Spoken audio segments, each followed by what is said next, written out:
And I said that Nigeria must not congratulate Paul Biya, and that President Tinubu must not attend the inauguration. Absolutely, I agree with you. I hope somebody is listening. Yes. So please, because President Tinubu, if you attend Paul Biya's inauguration, we'll come and we'll condemn you here. Because enough of all of this in Africa. Don't threaten the president. No, if he does, we'll condemn him. Don't express your opinion. Don't threaten him.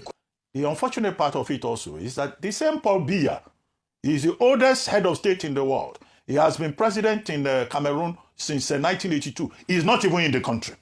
He's somewhere in Geneva, Intercontinental Hotel, ensconced there. He came to campaign only once. Only once, So yes. it is the ordinary people who always suffer when their leaders disappoint them. Yesterday I asked a question. What next for Cameroon? Yes. Most of the people in Cameroon, they don't know any other leader. Yes. It's only Biya that they have known their entire lives. Now, whether he likes it or not, when his reign of terror ends, what will happen to Cameroon? What next? Yeah. We're beginning what's trending in Cameroon, where thousands have taken to the streets in protest against the presidential election results that extended President Paul Biya's rule for another 7 years. The Central African Nations Constitutional Council on Monday declared 92-year-old Biya as the winner of the disputed vote, with over 53% of the ballots, triggering violent protests in several cities. Let's take a look.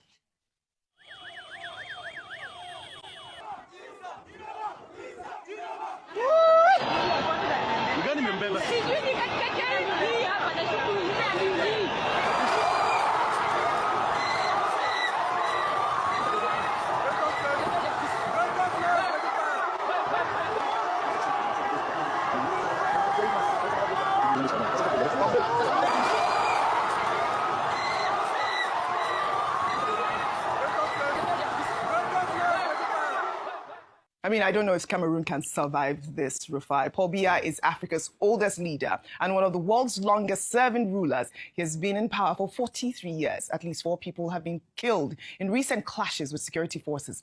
International observers have expressed deep concern about the recent violent repression of protests and called on authorities to tackle the excessive use of force. Biya, however, faces a weakened mandate as analysts warn the post-election standoff could intensify, raising concerns about stability in the oil and cocoa producing nation. We've seen protests like this, especially only recently in Nepal. They are burning buildings. 4 people have died. Can Cameroon survive this, Rufai?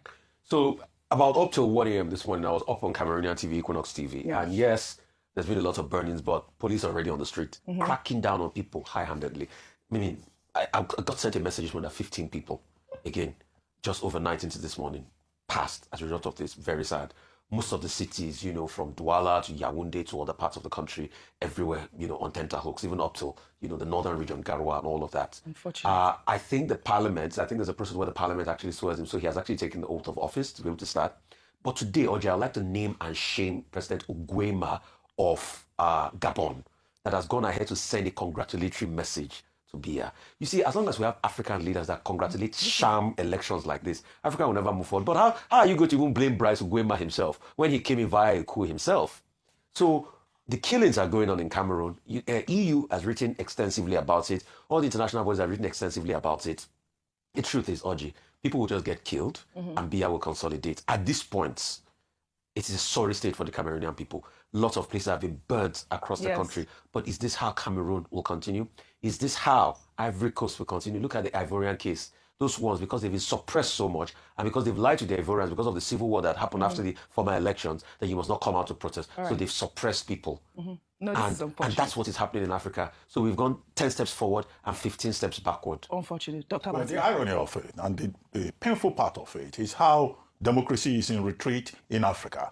From Niger to Chad to Mali to Gabon to Guinea Conakry to, you know, Cote d'Ivoire, Uganda, and now Cameroon. The unfortunate part of it also is that the same Paul Biya is the oldest head of state in the world. He has been president in Cameroon since 1982. He's not even in the country.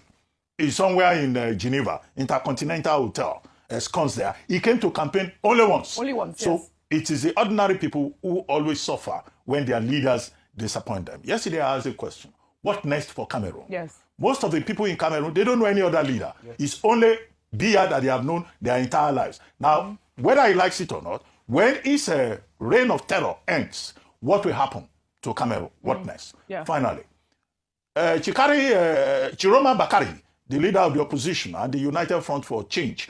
Now the Interior Minister of Cameroon is saying that he may be taken to court and that he will have to face legal consequences because it is he and his accomplices who are causing what he calls an insurrection in Cameroon. So the next thing you are likely to have is not just the suppression, because Nji, Paul Atanga Nji, that's his name, he's saying that they have put down the insurrection, but that Bakari Chiroma will have to answer for this because he's the one who has incited the people. At the end of the day, it is the people who always hold the short end of the stick. We have heard from AU, from the UN, and from the EU, all calling for caution. ECOWAS is yet to speak up. This is what and I have said that Nigeria must not congratulate Paul Biya, and that President Tinubu must not attend the inauguration. I agree with you. I hope somebody is listening. Yes.